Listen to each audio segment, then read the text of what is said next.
ke lebohle momamedi ho so ho dumedisitswe me ka nnete re leboha morena holo ka monyetla o a re fang ona mantsweng ana a Sontaha. Re tlotla re tswela pele boithutong ba rona, re tle re hopotsane fela momamedi hore re tle re hopotsane fela hore Sontaheng sa ho feta re ile ra tshohla ditaba tse amanang le matshwao a mehla ya bofelo, mme re ile ra nka letshwao la pele. Qetellong ya letshwao leno la pele ke ile ka etsa tshepiso ya hore Sontaheng sena re tla re tswela pele ka matshwao a mang, mme ya o tshwaretseng ditaba tsena ke Phutha Thinyane. Ke tlo kopa fela re tle re wele ditabeng tsa rona momamedi. Le pele mohlomong re ka kena letshwaong la bobedi, ha ke tla ho hopotsa la pele hore na e ne le lefeng. Ke kopa fela hore re tle re fapohele mangolong a halelang e le ho lelekella boithuto ba rona ba kajeno. Jwale ka ke se ke bontshitse sehloho sa rona ke matshwao a mehla ya bofelo. Jwale ho bohlokwa hore re ke re fapohele ka hara mangolo a halelang ho sheba hore na sehloho sena se tshetswa ke mangolo a halelang na. Jwale re tlotla re mathela bukeng tsa rona, re ke re ho Matthew chapter 24, mme ho Matthew chapter 24 mona re tla re nke temana tse pedi ke 32 le 33. Matthew kgaolo ke ya 24, re bala temana tse pedi ke 32 le 33. Ere ithuteng ho lekanya ditaba ka sefate sa feiye, lekala la sona ha le se le bonolo, mme le se le hlahisa mahlaku, le tseba ka hobane le hlabula le haufi. Le lona e tla re ha le bona tseo tsohle, le tsebe hoba mora Modimo kapa mora motho o haufi o monyako. Jwale ntlha bohlokwa ke mamedi, seo Kriste a se hlahisang mona ho Matthew chapter 24 ke dipontsho tse amanang le ho kgutla hwa hae hwa bobedi. Jwale o re fa tshwantshiso kapa o re etsetsa papiso ka sefate sa feiye. Jwale o re hopola, ithuteng ditaba tse amanang le sefate sa feiye. Jwale o re e re ha lekala kapa makala a sefate sena a se a le bonolo, mme a se a hlahisa le mahlaku, re a tseba hore dinako tse seng di haufi ke tsa hlabula. Jwale hore ka tsela e tshwanang ha re sheba tlholeho tsela eo e sebetsang ka yona, mme re elellwa hore na phetho tse bang teng ho yona na di jwang. Tsebo eno kapa thuto eno eo re fumanang tlholehong, re lokela ho e sebedisa le ditabeng tse amanang le ho kgutla hwa bedi wa Jesu Kriste. O le ka ho reng ha tshotse momamedi ke hobane Kriste pele a tloha lefatsheng mona o ile a bua le ba rutuwa ba hae a le thabeng ya mehlware. Jwale a ba qaqisetsa dintlha tse amanang le ho kgutla hwa hae hwa bobedi lefatsheng lena. Mme jwale o re e tle re ha re tadima, re thathamisa kapa re shebisisa lethathamo leno la dipontsho tseo a faneng ka tsona, re tla tseba hobane ha matshwao ano kapa dipontsho tseno di phethahala hore o sa le haufi le ho tla lata bana ba hae. Jwale ntlha ena e bohlokwa haholo mmamedi hobane ke yona e lelekellang ditaba tsa rona kajeno. Jwale ka se ke bontshitse hore sehloho sa rona ke matshwao a amanang le diketsahalo tsa mehla ya bofelo. E le hore ka mantswe a mang ke le ka fela ho bontsha hore Jesu Kriste o re file dipontsho tseo ka tsona re ka ithutang phetoho tse ka bang teng lefatsheng la rona, tse re lebisang ho kgutleng hwa hae hwa bobedi. Baroma chapter 13 verse 11, Baroma chapter 13 verse 11 le yona e fana ka ditaba tse bohlokwa ka tsela e kgethehileng. Temana ena e re le tiisetseng teng ka hobane re tseba dinako, hoba e se le nako ya ho tsoha borokong. Hobane ha e le kajeno poloko e haufi le rona ho fitisa mohla re dumetseng. E le hore mona moapostola Paulo si ka tlasa tshusumetso ya moya halalang, le yena o hlahisa ntlha e bohlokwa ka tsela e kgethehileng hore re tiisetse teng leratong la Kreste hobane jwale re tseba dinako e le hore se re fuwe matshwao re fuwe dipontsho tsa ho tla hwa Jesu Kreste mme jwale ha e sa le nako ya hore ebe re ntse re robetse nako ena eo re leng ka hare ho yona ke ya hore re phaphame re tswe borokong hobane ka jeno poloko ya haufi le rona ho fitisa mohla re dumetseng momamedi ntlha ena e matla ka tsela e kgethehileng lengolo le leng hape le neng le ngolwa ke Paulos moapostola modimo a lengolla kereke ya Thessalonika e le lengolo la pele kgaolong ya 5 ka temana bone ke phete ke re ke epistolia moapostola Paulos ho ba Thessalonika kgaolo ya 5 ka temana bone Paulos o ngola mantswe ke yana o re empa ha e le lona bana beso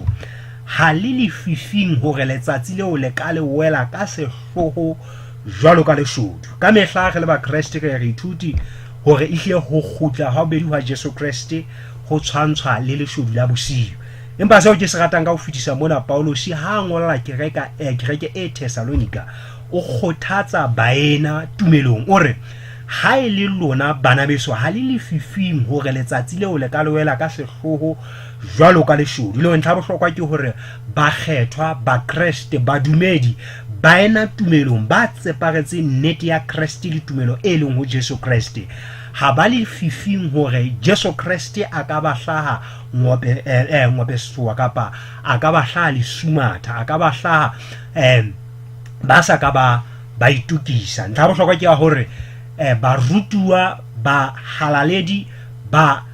latedi ba Jesu Kriste ba fuwe dipontsho mme ha ba ithuta dipontsho tsena ba qalella ho etsa mosebetsi wa boitukiso e le hore mohlang Jesu Kriste a tlang kgetlo bedi ho tla balata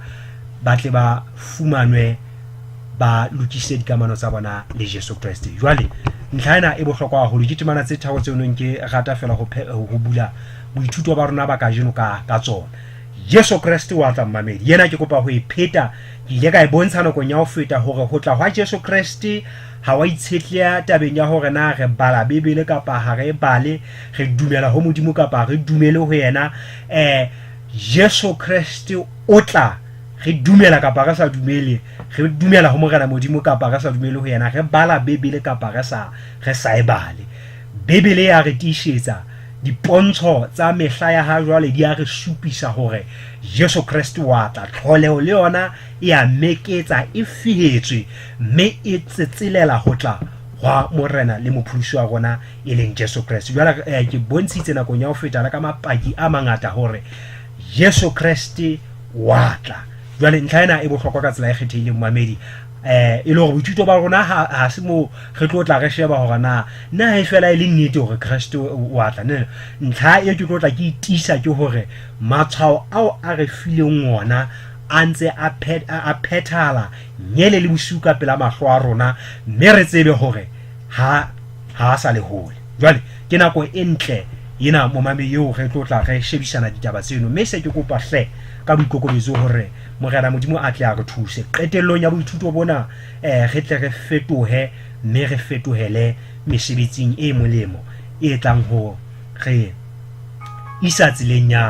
ya polokeho mohlang Kriste a etla mmamedi e re tle ke o hopotse re ne re se re ile ra tshetsetha letshwao la pele ra sheba letshwao la pele le amanang le baruti ba bohata re ile ra hlahlatha ntlha ena ra entsha ka metso ra hlaga tibisa kepi haholo ra sheba hore bo Kriste ba ha jwale bo hahlametswe ke dithuto tse kgeluileng ba profeta ba bohata ba ntse ba phahama ka sekgahla se soka se bonwa e sale nalane ya lefatshe e qala jwale re ithutile hore re bona batho ba haswa ka didumu ba profeta kapa ba ruti ba imisa ba phutheo ra ithuta ka moruti wa Nigeria a ile a imisa bomme ba isang ho mashome a mabedi jwale ra bona ha ba Kriste ba bang ba jeswa jwang ba fula jwang jwale ka dikgomo ra boela hape ra ithuta ka baruti ba bontshang ba tsosa bafu dintlha tseno kaofela re ile ra di tshetsetha nakong ya ho feta jwale ra bona hore tsena kaofela ne sentse di profituwe ra bona hore e hlile mehlolo e tla e etswa ke ba ipitsang ba halaledi kapa ba ipitsang ba profeta ba morena modimo empa ile hore mesebetsi ya bona ha se e phamisang lebitso le hlwekileng la mopholosi wa rona e leng Jesu Kriste. Jwale ra bona hore re nakong tse mahlonoko ka tsela e kgethehileng. Jesu Kriste o se a etla, mme jwale ra bona hore ha ile nako tsena tseo re leng ka hare ho tsona ke tse ile hore re hloka ho ba hlokolosi ka ho fetisisa. Ra lokela ho dumela ntho e nngwe le nngwe e fetiswang ka pela mahlo a rona. Re lokela ho lekameya re tle re fumane hore na ke etswang ho Morena Modimo na. Jwale ke dintlha tseo re ileng ra di sesetha nakong ya ho feta, nke ka hlola ke boela ke kena ho tsona mamedi hobane hle re ile ka hlaga ba le nako e lekaneng ya tsona. Re tlo kena letshwao la bobedi ka jeno, letshwao le matla ka tsela e kgethehileng mo mamedi, mme se ntse ke kopa hle ao atamela pela Bebele ya hao jwalo ka ntate Poloko a sa boletse, tshwara pene ya hao, tshwara maqephe mo o tla o kgwaritsa ditaba tsena tseo re tlo tla re di sesetha, hobane mo re dutseng teng ke hodima Bebele, mme Bebele lentswe la Morena Modimo. Jwale ntlha ya bobedi eo re tlo tla re sheba kapa letshwao la bobedi leo re tlo tla re le sheba ke le amanang le ho nyehla hwa maitshwaro, ho nyehla hwa maitshwaro ho bonahalang ho ntso ho aparela lefatshe la rona. Hopola mamedi, se ke bontshitse hore letshwao la pele leo re ithutileng ka lona ke la ho hlaha hwa baruti ba bohata, ba profeta ba bohata. Jwale letshwao la bobedi leo re kenang ho lona ka jeno ke ho nyehla maitshwarong, ho nyehla maitshwaro, moral decay. Jwale re tlo tla re bona hore ho bonahala maitshwaro a ntse a hlepha ha re lebile nakong tsa ho qetela mo re lebelletseng ho kgutla ha bedi hwa Jesu Kriste. Jwale re ditaba tsena di senotswe ke ba profeta ba Morena Modimo. Ke tlo tla ke nka lengolo la bobedi le ngotsweng ke moapostola Paulosi a lengolla Timothea, lengolo la bobedi leo moapostola Paulosi a ileng a lengolla Timothea. Jwale re tlo tla re nka kgaolo ya boraro temana pele ho isa ho ya bosupa. Temana tsena di matla ka tsela e kgethehileng mo mamedi, mme ke tlo kopa hore re tle re di mamela ka hloko. Moapostola Paulosi ha ngolla Timothea o bua mantswe ke yana o re, tseba hobane mehleng ya qetello ho tla hlaha dinako tse bohloko.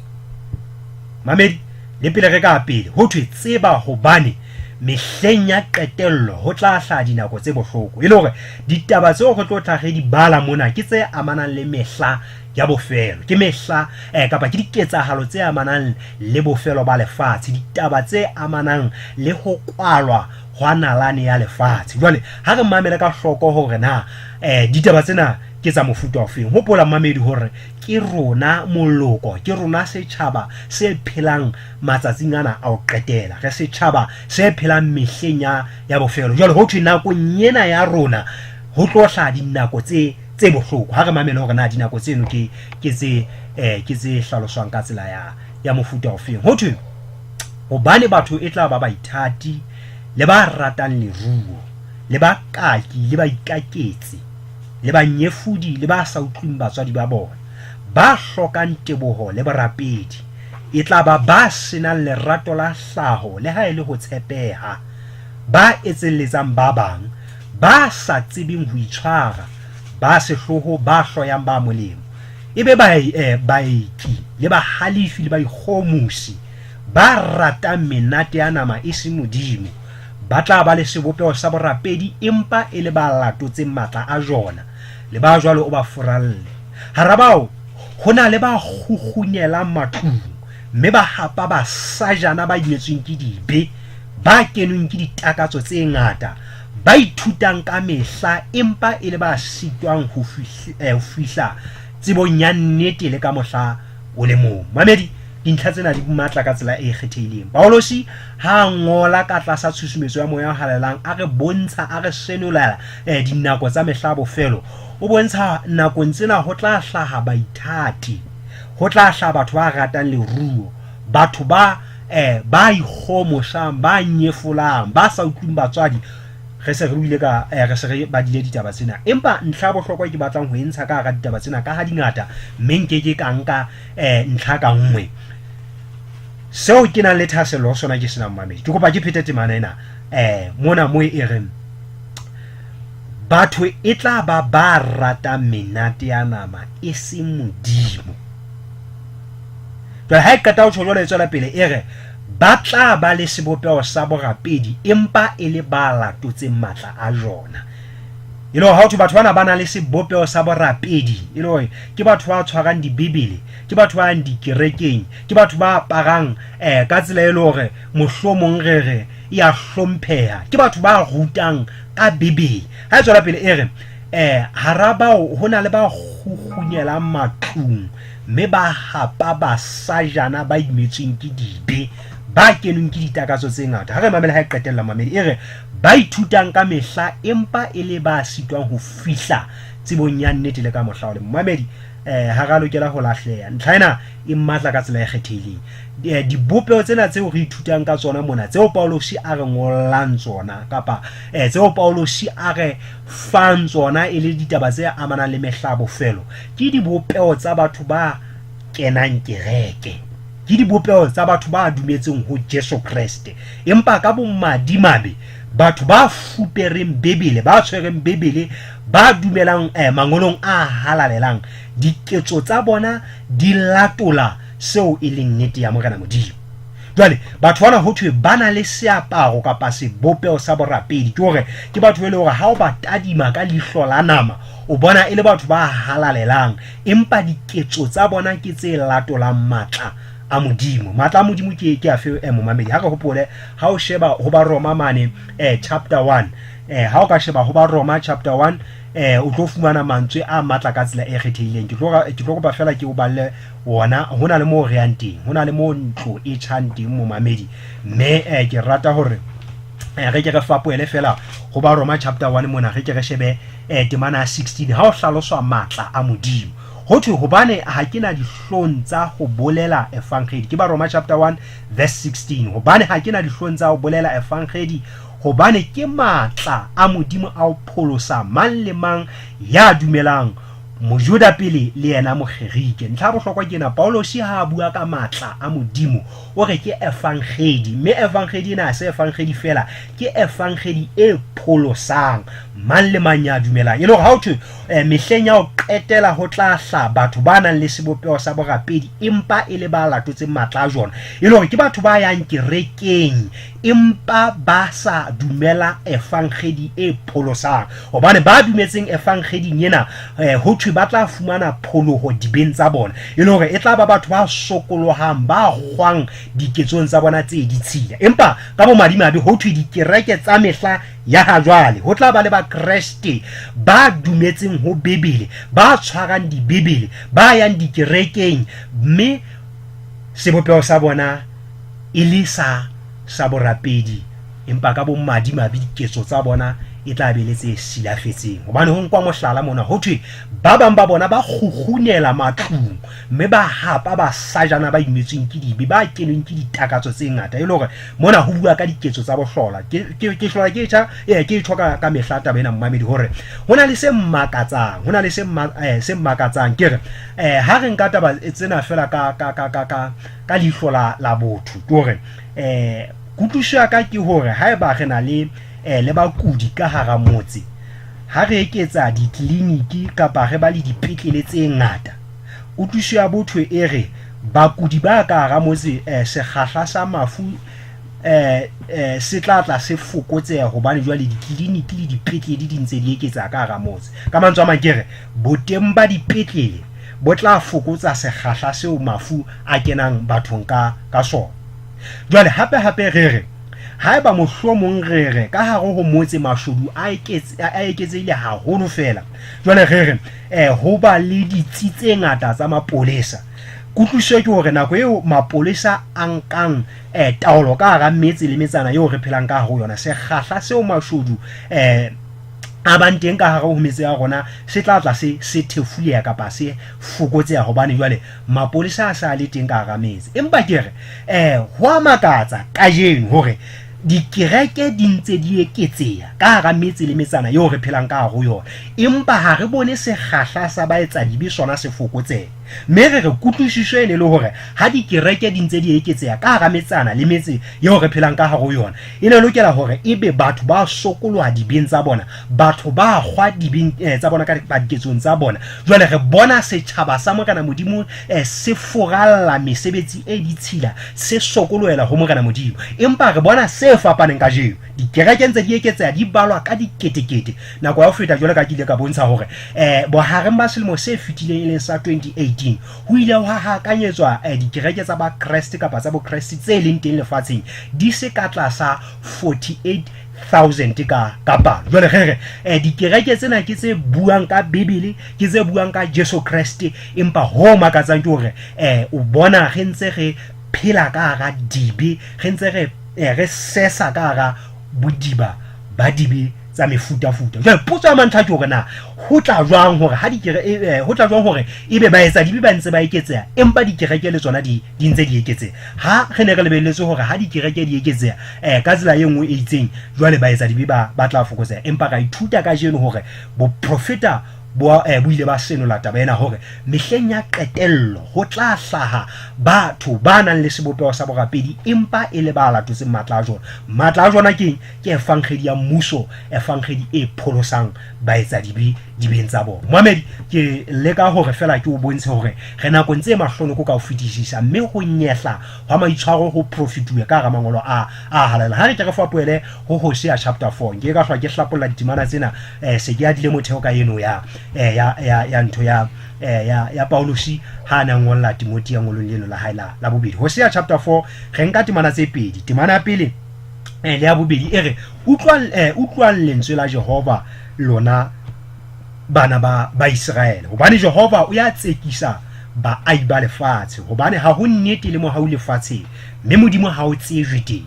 Ho a hlapangwa, ho a thetswa, ho a bolawa, ho a utsuwa, ho a fejwa, ho tsohelwa batho matla, mme madi a ntse a tshollwa hodima madi a madi. Diketso tsena momamedi ha di etsahala, moprofeta wa Morena Modimo o re nnete le mohau ha di wa lefatsheng, mme modimo ha o tsejwe teng. E le hore mohlang re bonang batho ba thetsa, mohlang re bonang batho ba bolaya, mohlang re bonang batho ba utswa, batho ba feba, batho ba tsohela batho matla, re tsebe hobane nnete le mohau ha di wa lefatsheng, mme modimo ha o tsejwe. Jwale moprofeta Hosea o ile a bontshwa ketsahalo ena. A ko ngole lengolo lena momamedi ha lapeng mono re ke ra lebala Micah chapter 7 verse 2 ho isa ho 6 le yona e fana ka diketsahalo tse tlang ho etsahala mehleng ya bofelo tse amanang le maitshwaro a hlephileng kapa ho nyahla ha maitshwaro ho tla ba teng pele Jesu Kriste a khutla kgetlo la bobedi. Hape mmamedi ke kopa o shebe Baroma chapter 1 verse 29 ho isa ho 34 ho 32. Baroma chapter 1 verse 29 ho isa ho 32. Ka lebaka la nako ha ke tlotla ke bala ditemana tse di, empa ke kopa fela ena nke ke bale mohlomong hore o tlo utlwe ditaba tse bolelwang mona. Ho thwe ba tletse bokgopo bohle le botswa le lonya le takatso ya moruo le bolotsana, ba tletse mohono le polao le kgang le theso le manganga. Ke ba sebi, ke ba etselletsi, ke ba hloyang modimo, ke ba rohaki, ke ba ikgantsi, ke ba ikgomosi, ke ba qapang dimpe, ke ba sa utlwing ba sa utlwing baholo ba bona. Ntlha bohlokwa ke ena mmamedi e ke kopang hore re tle ka ele hloko. Ho thwe ba thotofetse, ha bana molomo o tshepehang, ha bana lerato la hlaho, bana le bohale bo sa tapeng,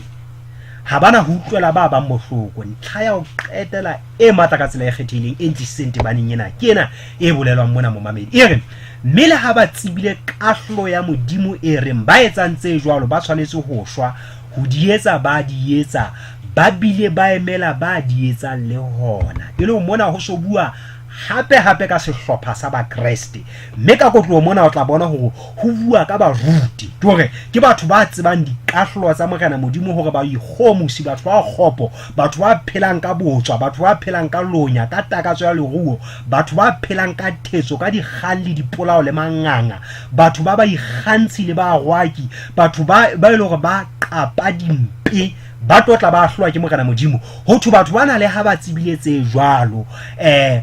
ba tsebile le hore batho ba jwalo ba tla timetswa. Ho thwe ba emela diketso tseno, ba emela diketso tseno tore dikerekeng tsa matsatsi ana ha o makatse hore diphutheho di tletse, mme di tletse ka batho ba ile hore ba phela ka sebe, mme ha hore o phetla bebele o kgalema diketso tsena o sebedisa lentswe la Morena Modimo hobane ke lona le nang le matla a o laya le o kgalema le o kgothatsa. O fumana ka nnete ho thwe re a hlola batho. maikutlo a teng hona jwale ke hore ha o ntse hore batho ba kgaotse ho utswa, batho ba kgaotse ba kgopo, batho ba kgaotse ba lonya, batho ba kgaotse diketso tsa bohlola, polelo eno ho nkwa e le e nyefolang kapa e ahlolang. mme jwale ho thwe no re lokela ho ruta lerato la Jesu Kriste ka nnete se kana ga kgathatsa batho re ithutele fela ka Jesu Kriste. mme ho makatsang ke hore ha o ya dikerekeng tsena tse reng di ruta ka lerato la Jesu Kriste o a makala hobane jwale o fumana dibe tsena e le tsona tse le hore di a phelwa ka mono. ha o no lebelletse hore ha o rutwa thuto ya Jesu Kriste, ha re ruta lerato la Jesu Kriste, batho ba utlwisisang lerato la Jesu Kriste ka botebo ba tlala lehloyo la sebe. Tjora ha o twisisa seo Jesu Kriste a re etsitseng sona Golgotha, jwang kapa jwang qetello ke hore o tlo hloye sebe mme o kgomarele ho lokileng. empa ho makatsa ka jeno hore dikereke tseo re reng ke tsa ba Kriste, tseo re lebelletseng hore di tla fana ka lesedi setjhabeng se wetseng sebeng, setjhabeng se aparetsweng ke bofifi ba sebe, o fumana hore ka nnete dibe tsena di a bokotswa mme ha di kgaleng. empa mangolo a halelang ka jeno a re ruta a bile a re kgalemela hore batho ba phelang diketsong tsena tse ditshila tse sa hlwekang, kahlo ya bona ha e robale. empa re tlo tla ka fana ka mantswe a tshepo a re fang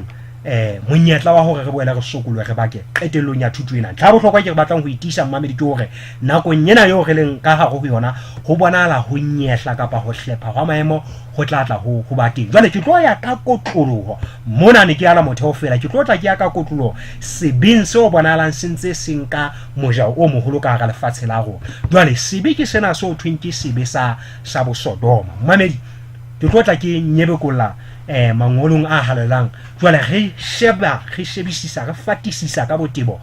sebe sena so thweng ke sa bosodoma, hobane ho bonahala sebe sena sentse se aparela lefatshe la rona mme sentse se kekela le ka hara dikereke. mme o fumana hore baetapele ba dikereke, batho ba ho nong ho tshepetse hore ba ka kgalemela diketso tsena tse kgohlahetseng, ba iphapantse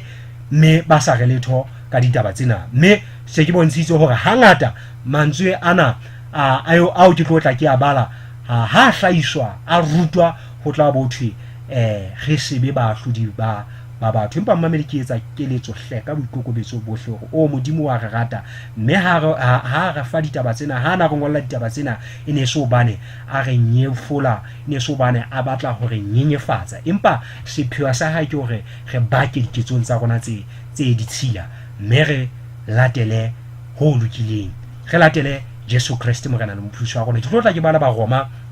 kgaolo ya pele. Mmamedi ke o re tle re mamele ditaba tsena ka hloko. Ke tlo tla ke bala ba Roma kgaolo ya pele, ke nka temana 26 isa 28. temana ena ke yona e tlo tla e sibulla e pepesa sebe sa bosodoma. mme re lokela re ele hloko mantswe a morena modimo hobane mona ho bua modimo momamedi, mme re hloka ho kokobela re le bana ba hae. Lefatshe la rona ke se ke bontshitse hore le tepeletse le imetswe ke sebe, mme re hloka Jesu Kriste hore qaolla ka hara tebetebe ena ya sebe yo re sesang ka hare ho yona, yo re tetebetseng ka hare ho yona. Jwale ke bala mangolong a halelang e re ka baka leo modimo o ba neeletse ditakatsong tse dihlong, hobane hara bona basadi ba fetotse mokgwa wa bona wa hlaho ho etsa ka o e seng wa hlaho. Ho thwe ke kopa ho ipheta, hobane hara bona basadi ba fetotse mokgwa wa bona wa hlaho ho etsa ka o e seng wa hlaho. E tswela pele e re ka mokgwa o jwalo le bona banna ba lisitse ho etsa le mosadi ka mokgwa wa teng, mme ba tjhisitswe ke ho lakatsana. Banna ba etsa manyala le banna ba bang, mme ba amohela ka ho bona moputso o loketseng bolahlehi ba bona. mme e re ka ha ba sa ka ba hlokomela ho tseba modimo o ba neeletse moyeng o hlokang kelello, ba tle ba etse tse sa tshwanelang. temana ena e matla ka tsela e kgethehileng, momamedi. modimo a re thuse haholo fela. E ka nna ba e ntjha ditsebeng tsa hao, e ka nna ba temana ena e ntjha ditsebeng tsa hao momamedi. Jwale Bebele mona e hlalosa taba ena ka tsela e matla ka tsela e kgethehileng, hore jwale nakong tsena tseo re leng ho tsona basadi ba fetotse mokgwa wa bona wa hlaho, ba etsa ka tsela e fapaneng le eo morena modimo a ileng a e rera e sa le tshimolohong. Bomme ba robala le bomme, basadi ba robala le basadi, banana ba robala le banana ba bang. Jwale ho thwe ka tsela e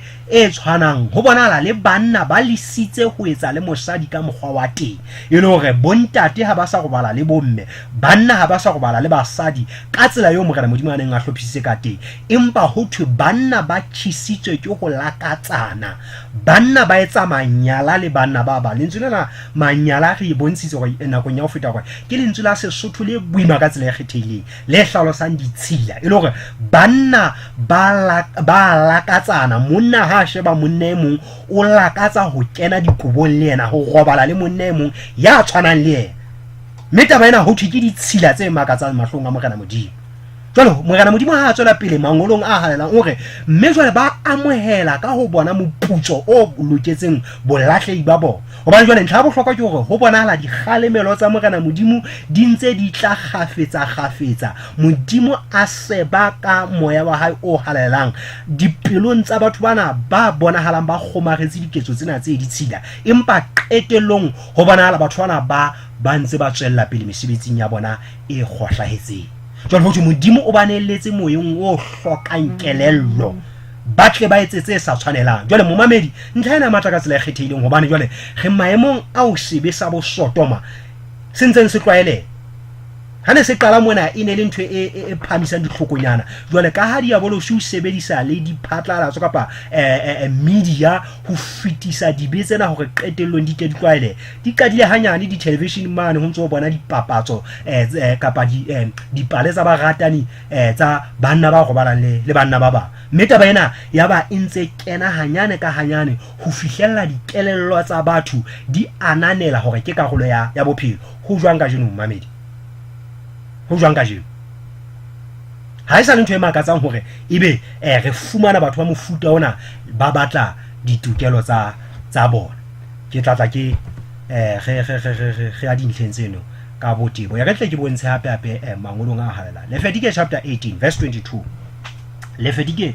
chapter 18 verse 22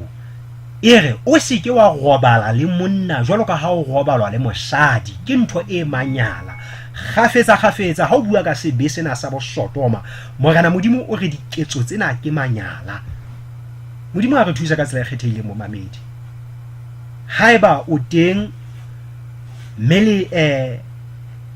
sebe sena so kgomaretse mo mamedi, ke etsa thapedi hle. Modimo a re thuse pelo tsa rona di nolofale, re tle go utlwe dikgalemelo tsa hae. Lebaka le teng ke tlotla ke bontsha hobane ha ke tlotla ke pepesa sebe sena fela, empa ke tlotla ke bontsha hore na hobane Morena Modimo a re diketso tsena di manyala pela sefahleho sa hae. Ditlamorao ke dife tsa ho phela ka hara sebe sena sa bo Sodoma, le hore na tharollo ke efe? Hobane mamedi naleo lena ha le teng fela ho fana ka dibe ho pepesa makgopo a batho, empa qetellong re hloka hore batho ba tle ba bone lerato la Jesu ho rona ba etsa dibe, re sokolohe mekgweng ya rona dibeng tsa rona mamedi. Lefedike chapter 18 verse 22 e re o se ke wa robala le monna jwalo ka ha o robala le mosadi, ke ntho e manyala. Ke Bibele e hlalosang taba ena. Mme jwale ho ba Korinte ba pele kgaolo ya botshelela, ba Korinte ba pele kgaolo ya botshelela temana dipedi ke ya borobong le ya 10. Ba Korinte ke ba pele kgaolo ke ya botshelela kgaolo ke re ke ya botshelela temana dipedi ke ya 9 le ya 10. E bua mantswe a matla ka tsela e kgethehileng mona mo mamedi. E re ana ha le tsebe hoba ba khopo ha ba ka ke ba rua lefa la mmuso wa Modimo na ke potso. Jwale e re le se ke la lahleha ha ile ba ditshila, ha ile ba rapelang ditshwantsho, ha ile ba buki le ba febi, le ha ile ba Sodoma le mashodi le ba lakatsang leruo le matawa, le ba sebang ba bang, le ba utswang, ba jwalo ba ke ba rua lefa la mmuso wa Modimo. Modimo a re thuse ka tsela e kgethehileng mo mamedi. Ha Modimo ha rate hore motho o fe kapa o fe ya phelang lefatsheng mona a ka lahleha. Tjhe, ho thwe o sa mameletse ka lebaka la rona mo mamedi hle. Modimo o sa mameletse ka lebaka la dibe tsa rona, hobane ha batlile a le mong wa rona fela hore a ka timela, o rata hore bohle re ba ke re sokolwe dibeng tsa rona. Jwale ho a hlaloswa mona ho thwe batho ba phelang ka bohlola ka ho boka, batho ba phelang ka diketso tsa bo Sodoma ba ke ba rua mmuso wa mahodimo. jwale mantsibeng ana re phatlalatsa nnete ena mo kana modimo hore ha re bakeng ha go sokoloheng dibeng tsa go sebe sa bo Sodoma se keke sa go ruisa mmuso wa mahodimo ka tsela mofuta ofe kapa ofe mmamedi. Jwale ke tlotla ke bala mona hore na dipatlisiso di re fa ditaba difeng. Tokomane ena e ngotswe kgale haholo ka 1983 e hlaha pampitshaneng e bitswang American Couples ya 1983. Koranta ya ditaba tsa bo Sodoma e bontsha baratani ba isang ho dikete tse robedi e leng 8,000. To hona le baratani kapa hona le baratani kapa ke re manyalo a 8,000 a banna ba robalang le banna ba bang le basadi ba robalang le basadi ba bang. Ho thwe ho banna ba nyalang banna ba bang ho bonahala banka dilemo tse 3 le halofo hangata manyalong a bona. Basadi ba nyalanang le basadi ba bang bona ba tiisetsa dilemo tse 2 le dikgwedi tse 2 manyalong a bona. Lo ka bantswa mang ho banna ba nyalaneng hobane ntwe ke bontshitse nako ya ho feta ke mmamedi ntwe makatsang ka matsatsing ana ke hore dibe tsena di kene ka hara bo Kriste. Re na le ba ruti ba hlonofatsa manyalo ana hobane jwale hona di kereke tse le hore di hlonofatsa manyalo a banna le banna ba bang, basadi le basadi ba bang. Jwale ho bonahala ba ruti ba hlonofatsa manyalo ana ba fitisang hlonofatso hodima manyalo ana a bo Sodoma. Ho thwe banna ba phelang ka hara manyalo ana ha ba nke dilemo tse fetang tse 3 le halofo. Ha ba nke dilemo tse 4. Ke dipatliso tse ileng tsa etswa mohlomong se di fetohile. Yes, hobane ke tsa 1983 ha basadi bona ba nyalana le basadi ba bang bona ba sa nke dilemo tse 3 hobane ba nka 2.2 years. Jwale ke tlotla ke bala hape e qosile engwe e matla ka ho fitisa e hlaha ho CDC semi-annual HIV/AIDS surveillance report ya June 2000. Jwale raporoto ena e ngotsweng ka June ke ya 2000 e selemo sa kgale re 2019 hona jwale le hore re le mo sa bo 19 report ena ile ya phatlalatswa. Ho thwe banna ba robalanang le banna ba bang United States of America ha ba ka tlase ho 348,657. Mme palo eo ke e tshwerweng ke kokwana ya bosollahlapi e leng HIV and AIDS. Ho thwe banna ba robalanang le banna ba bang naheng ya America ha ba ka tlase ho palo ena e reng ke 348,657. Mo mamedi dipalo ena ke kgolo ka tsela e makatsang. Mme re ke ka selemo sa 2000. Nahana hore na hona jwale ha re le 2019 palo ena e eketsehile ho lokaka. Jwale ho thwe palo ena e isang ho 348,657 ke ya batho ba sentse ba phela ka tshwaetso. Modimo a re thuse. Modimo a re thuse mo mamedi. Modimo a re thuse. Ke bala ho Hosea chapter 4 verse 6. Hosea chapter 4 verse 6. Hosea chapter 4 verse 6 ke temana e balwang hangata mme ke bone ya kgutlelwa temana ena mo mamedi. Hangata dikerekeng ha e balwa temana ena ya kgutlelwa le dia le moemona ha e balwa ya kgutlela. Ka jeno ke kopa re ke re bale temana ena ya Hosea chapter 4 verse 6 re iqete go utlwa hantle e re ntaba ena. E re setjhaba sa ka se fela ke ho hloka tsebo. E tlwaile ka hore setjhaba sa ka se timela ke ho hloka tsebo. Hangata e feliswa mono fela temana. Empa temana eno ha e felle moo. Ha re tswelle pele ka yona hore na ha e qetella e re wena ka hobane o nyedisitse tsebo. Ke tla o nyedisa o se hlole o e ba moprista wa ka hobane o lebetse molao wa modimo le nna ke tla lebala ba ka ba hao. Momamedi ntwe etsang hore ebe setjhaba sa modimo se timela ke ho hloka tsebo. Ntwe re timetsang e re qetang ka lebaka la ho hloka tsebo ke hobane re nyedisitse tsebo, re nyatsitse molao wa morena modimo re lebetse ka ona. Ntlhana e matla ka tsela e kgethehileng mmamedi hobane re hloka ho e hlahisa ntlhana re e pheta ka mehla le mehla hore ha hona bomadimabe bo teng bo rapedi bo tshwanang le ba hore ebe ho rutwa thuto ya hore molao wa morena modimo o kgokgotheletswe sefapanong.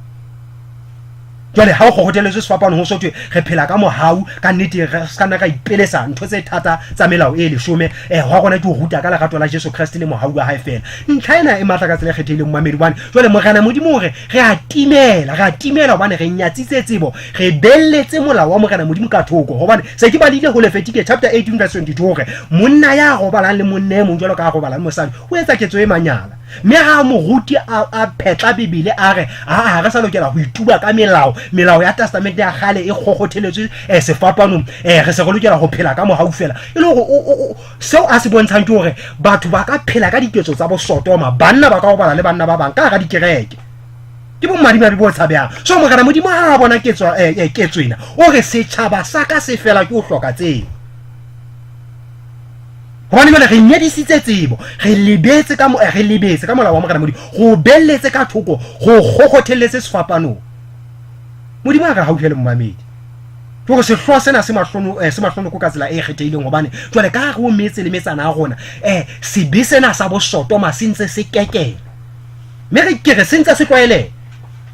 ho ke batlang ho tisa ke hore ha o finyane di radio mona re tla thibela hore re ka hla ga ema ka matla re kgalemela diketso tsena tse silafetseng ke batla go itisa mmamedi ke re ha e sale e keke a hlola e bana go eteleng di le moe mona ho tla ba thata hore re ka ema ka matla re sebedisa Bibele ho kgalemela diketso tsena tse kgwahlaetseng se be sa bo Sodoma Morena Modimo ha se hloki ha se batle re hloka ho baka diketsong tsa rona mmamedi mme Modimo a sa re file monyetla o tjena e hle go lokela ho bua ka matla hobane bomme le bontate le pega lena le ja setjhaba sa rona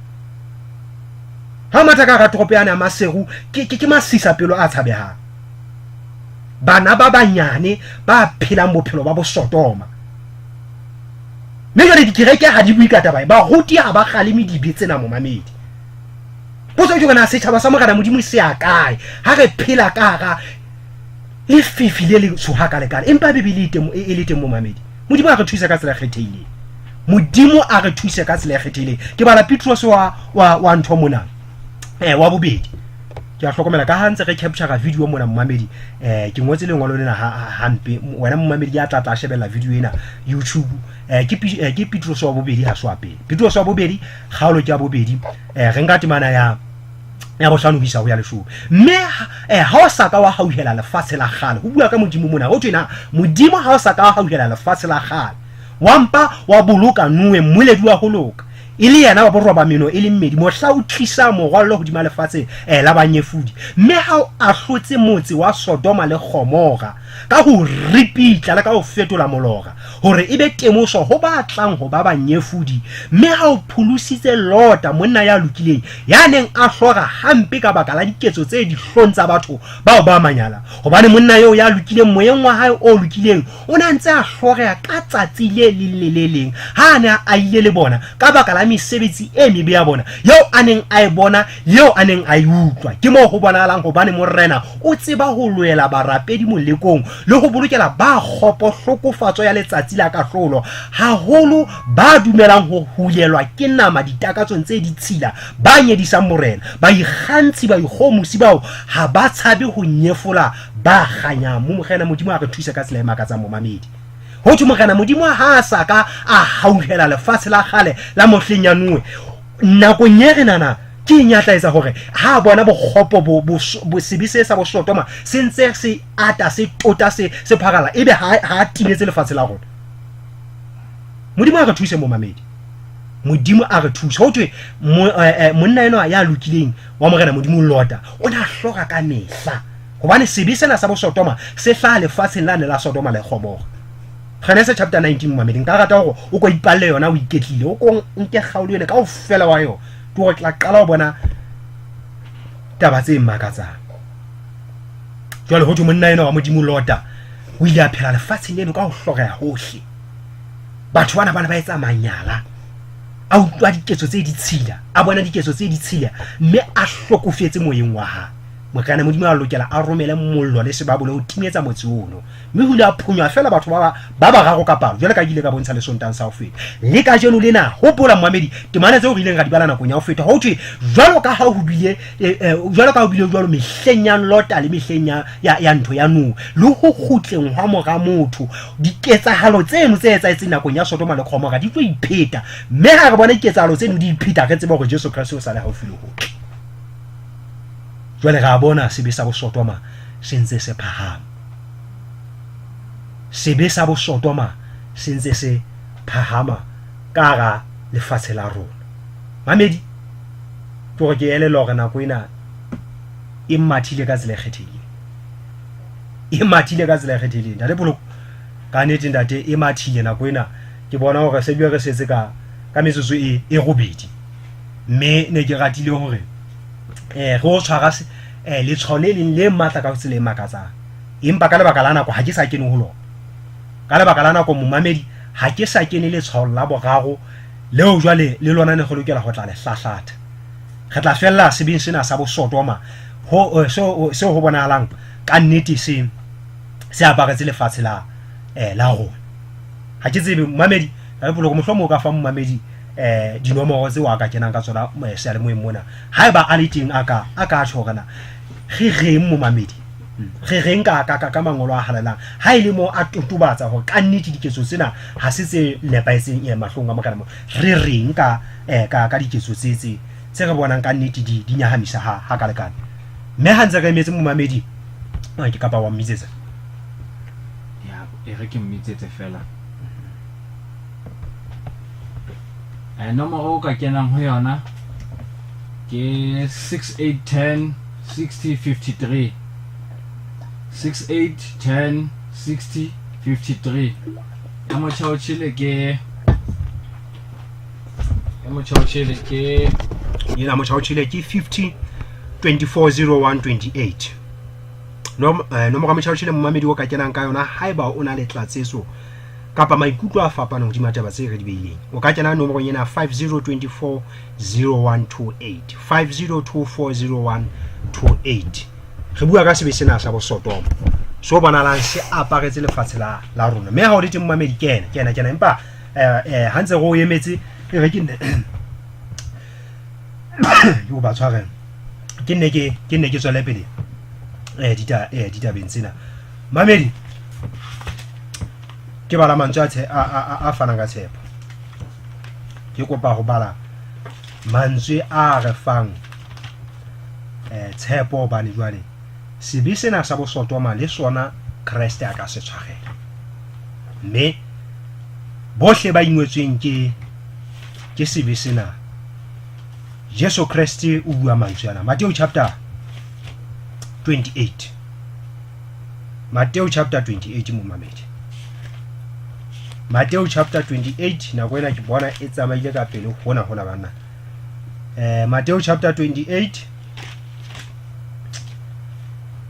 on tshwara momamedi ke ga Matthew chapter 11 verse 28 on tshwara Matthew 11 verse 28 is a chapter 28 re nke Matthew chapter 11 verse 28 ho isa ho 30. Jesu Kriste o etsa boipiletso ho rona bohle ba imetsweng ke dibe tsa mefuta ho kenyeletsa le sebe sa bo Sodoma. O re tlohong ho nna lona bohle ba kgathetseng ba imelwang, mme ke tla le imolla. Inkeleng joko ya ka mme le ithute ho nna hobane ke mosa le pelo e nolo, mme le tla fumanela meya lona phomolo hobane joko ya ka e tjhatsi le phahlo ya ka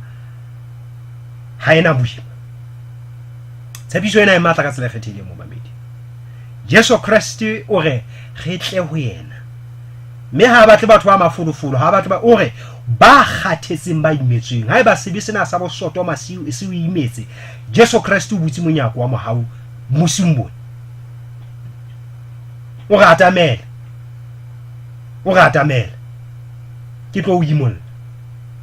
Mme momamedi ke rata hape hore ke tla ke o fe monyetla hore o ko etele website kapa link ke ena kapa la o ka kena ho Google mono fela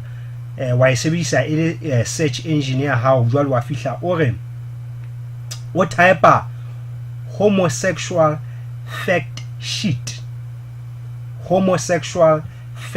sheet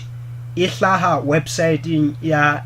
www.sdadefend.com www.sdadefend ya ho ba kgahlano le se itseng defend ya defend.com www.sdadefend.com jwale o tlo shebe article e bitswang homosexual fact sheet mamedi ha o ka bala article eno o tlo hlolla hona jwale ke mpa ke beile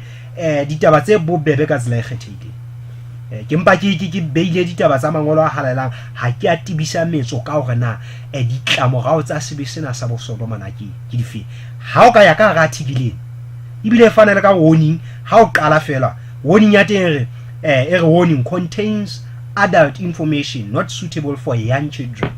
jwale e fana ka tlhokomediso hore hantle article ena melaetsa e ka mona ha se e etseditsweng bana mme batho ba lokelang ho bala article ena ke batho ba seng ba le baholo dilemo hobane o tlo bona botebo ba sebe sena sa bosodoma mmamedi mme mafu a tshwarwang ke mamedi moye modimo a re thusa ka tsela e kgethileng sebe sena se kotsi ka tsela e makatsang mme ke ya go kopa hle re na go nya marangrang ke a tseba taba ena ke ya go sukudisa sheba article eno o tlo bale ditaba tse amanang le sebe sena sa bosodoma mafu a tshwarang batho ba phelang bophelo bona o tlo shebe gona ke mafu a kotsi ho loka mme e re ke tla ke o balle fela ditaba tse seng kae mo tle ke bele ke o balle mohlomong ditaba tse seng kae mona tse hlahang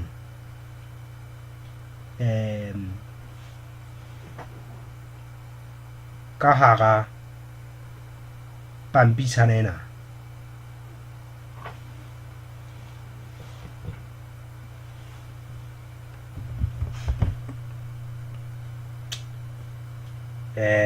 mamedi ke o balla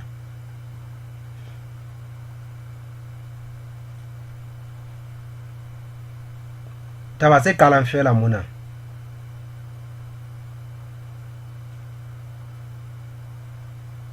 o tlo fumana hore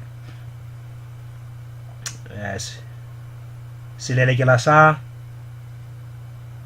article ena se a bontsha ka ha ngotso ka senyesemane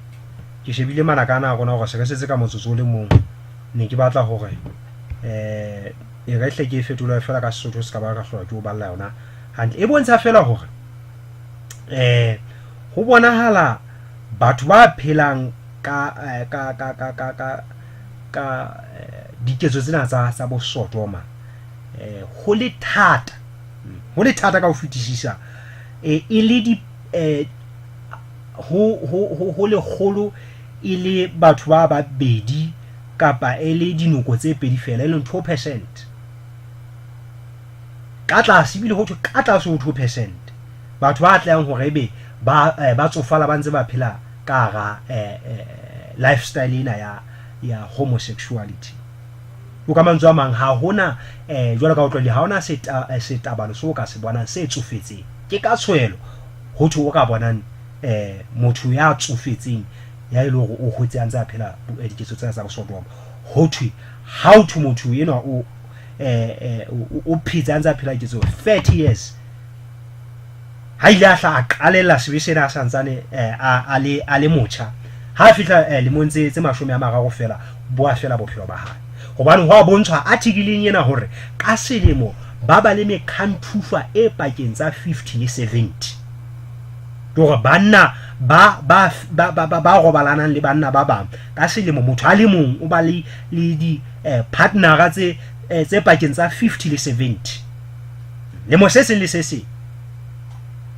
mme jwale ho batho bana ka nnete ha ba fihla 30 years fela a bo kgathetse lefu le a monka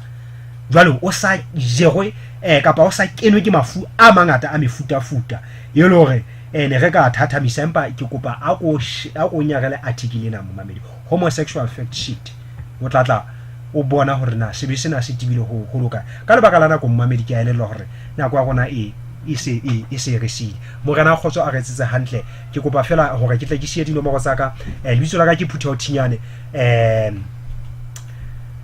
nomoro tsa ka ke 59900806 59900806 Facebook o ka mphumana ka tseba bibele ke kopa tle ke dumelle ntate Poloko hore a re kwalle ka thapelo ke a leboha moholo